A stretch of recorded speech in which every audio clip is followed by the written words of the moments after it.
Today we're going to talk about the Arizona real estate market, a 30-day snapshot. Where were we back then and where are we now? And my views on where I see us going in the future.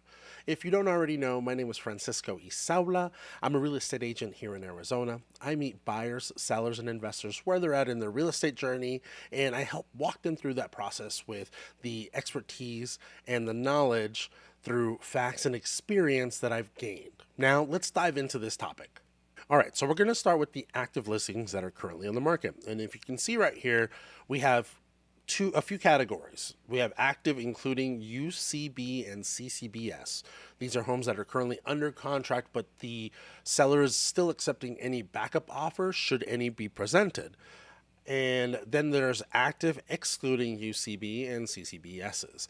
I tend to look at the actives when I'm looking for buyers, for my buyers, or if I'm doing comps for sellers, I look at actives and I'll look at the under contracts with accepting backups. I look at the actives without the accepting backups because it gives you a truer number of what's available on the market right then and there. Now, if there are a few homes that my buyers that are currently searching that are under contract, I'll flag them and I'll take a look. I'll keep posted on them because during a transaction, many things can happen during that transaction that can make them fall out of that status and go back to active. So this is one of the items that I tend to look at. Now, the chart goes back to December 11th. So December 11th, we had 18,580 homes on the market. And as of January 9th, we have 16,573.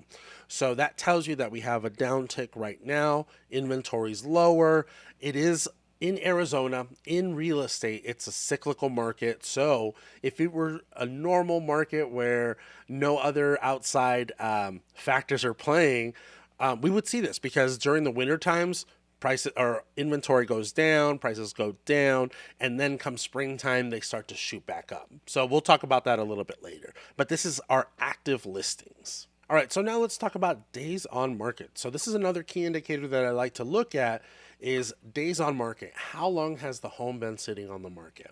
So for this month alone, you'll see that days on market that were sold this month, they were sitting on the market 69 days.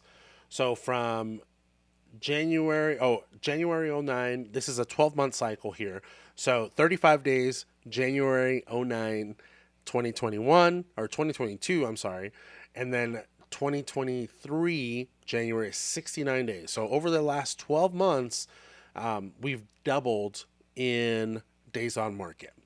Now, for active current listings right now, we started 63 days on market, and as of right now, active. So they're not under contract, they're not sold, none of that. They're 98 days. So what I like to do with this is that I like to advise my sellers. This is important for my sellers because I want them to see a realistic facts of what the market's doing. Now, there are homes that are selling very quickly. Those homes are in immaculate shape. They're priced very, very well, and they're selling. But right now, as you can see, 98 days is right now the days on market for a home that is active right now. So for the sellers, keep that in mind when you're thinking of listing your home. And because that plays a big factor. You need to set the expectation properly in your brain that this is what could happen. Now, your agent should be able to advise you on things that you can do that can help you sell a lot quicker, price points, updates, curb appeals, many different things. But this is something that I like to keep in the back of my head when I'm talking to my sellers and then also when I'm talking to my buyers, because that's just how the market is working. Okay, so next I move on to price per square foot and appreciation. And the reason why I look at these metrics is because I can see what the market's doing as far as pricing goes. So if we take a look here, this is our monthly average. So our monthly average sales price per square foot is $265.67 per square foot. Now, last month in December, that was $270. As of today, it's 265, so you can see prices are going down a little bit. An annual anticipation of the pricing going down is a negative 1.3%, so prices are going down. We can see that steadily, clearly, we know that. Another bucket that we look at here is the annual side, so 287 dollars per square foot, and then what the annual appreciation is based on the sales per square feet.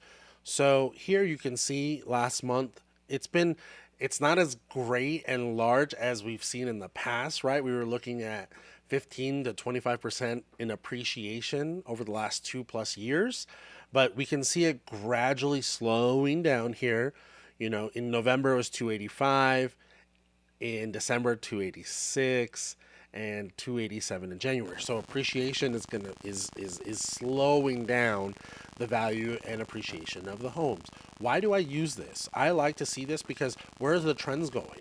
Right now, trends are going down for pricing for home buyers, and then for sellers, your appreciation is slowing down as it creeps up. It's still going to appreciate, but it's going to be at a much slower level. So I like to know this information when I'm talking to either buyers, sellers, or investors, because they need to know all the information. Okay, now I'm going to jump into two buckets. I want to look at the canceled listings and the expired listings. I look at these buckets because it shows me who's educating their clients and who's not. Here's the reason: because when you see a lot of cancels or you see a lot of expireds, that means that the home's not moving. So expectations aren't being met. Proper expectations aren't being set.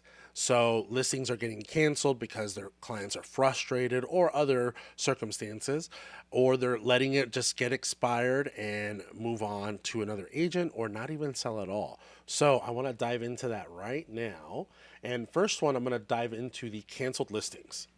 So as of December 9th, last month, we were at 2,138 canceled listings over the month. As of January 9th, we're at 1,528. So I'm seeing a lot more of these canceled and canceled listings. And my experience is because the expectations weren't set properly. There's the pricings are not correct. The expectations aren't set for how many days on market that it could be. So that can be, as you can see, frustrating to a seller if they don't know that information up front. That could be absolutely daunting for them, because think about it. 2 years ago, we put a house on the market, it would sell in the week, right? We'd have many offers. Right now, that's not happening. We're getting very little interest on these homes unless they're marketing properly, unless the price point's perfect, unless the house is perfect. There are those homes, but there's a struggle out there, and you can see that in these cancellations. So I want to switch over to expireds because the same thing. Last month there was 858, and it steadily started going up and up and up as we started seeing the market shift, and now we're up to 1495. And that's the same thing. Sellers are letting them expire because things aren't happening. Prices aren't being adjusted. Expectations aren't being set. There has to be a reality to this and not just throw things at the wall and see what sticks. You have to have a structure to it. And that structure comes with knowing the facts. What are the days on market? What are the price per square foot? What's happening in your development? How many houses are there? How many have pools? How many don't? How many are 2 stories? How many are single stories? There's so many different things that need to be analyzed, and not just throw things at the wall, see if it sticks, make sure it sells. No, you've got to have a structure to selling. If not, we're going to see a lot more of this. And I've noticed that we have a lot of inexperienced agents that are doing that, which is why these keep going up and up and up with cancels and expireds. So just something to think about. If you're thinking about selling, have a conversation with your agent. Ask these questions. What are the days on market? What is the current price per square feet? Test them. Ask them. They need to know this stuff, especially if they're coming into your home and talking to you about listing your home. Because right now, you need somebody that's going to know the facts and be able to give you advice and guide you the right way. Okay, so for the last screen that I'm going to show you, I get my data from the Cromford report, paid subscription, okay? But this information they put into an index. So they take all the data that they've gathered and they put it into an index. And where their market, as you can see, the market trend index right now is a buyer seller market. It's right in the middle. Okay, that's kind of where we're at. So, but what I want to show you though is this graph down here is the supply. So supply has been right high. It's been high. So I think the highest we got up to was around 22,000 in around October, I believe. And now, I mean, supply is going down and down and down. So it's still going lower. It can still be the cyclical process of real estate where it's going down and spring come up. But that's where our supply is heading, is going down. And right here, it's kind of leveling out a little bit. So the market right now is still at a balance. So that's the 103 that you see. So it's a balance. 100 means buyer, seller, it's even. That's where we're at right now. Now, the demand is what I want to show you, is that it's still slowly going up. Demand is still there. It's still there. It's slowly going up.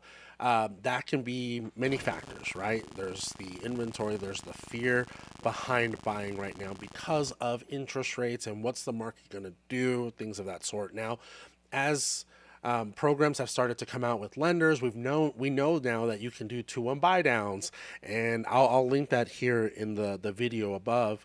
What a 2-1 buy down is, where you can buy down the interest rate. You can have a seller you can negotiate with a seller and get them to buy down the interest rate for you. So there's a lot of different lending options that you can do, but right now we see it slow. It's very, very minimal where the market's going. So demand's is slowly going up, supply is still slowly going down, but stay tuned because I'm going to keep up with these facts and to see where that market goes. Because I've said it before, big organizations and investors are stacking cash for when the moment's right and they're going to attack. And that's when we want to be ahead of the game and know when to pull the trigger, because it's going to happen. It is going to happen. So if you have any questions, if you have anything that you want to ask me, please let me know. I'd love to answer for you. If not, subscribe below and follow the journey, because it's going to be a quick one. That's normally what happens is,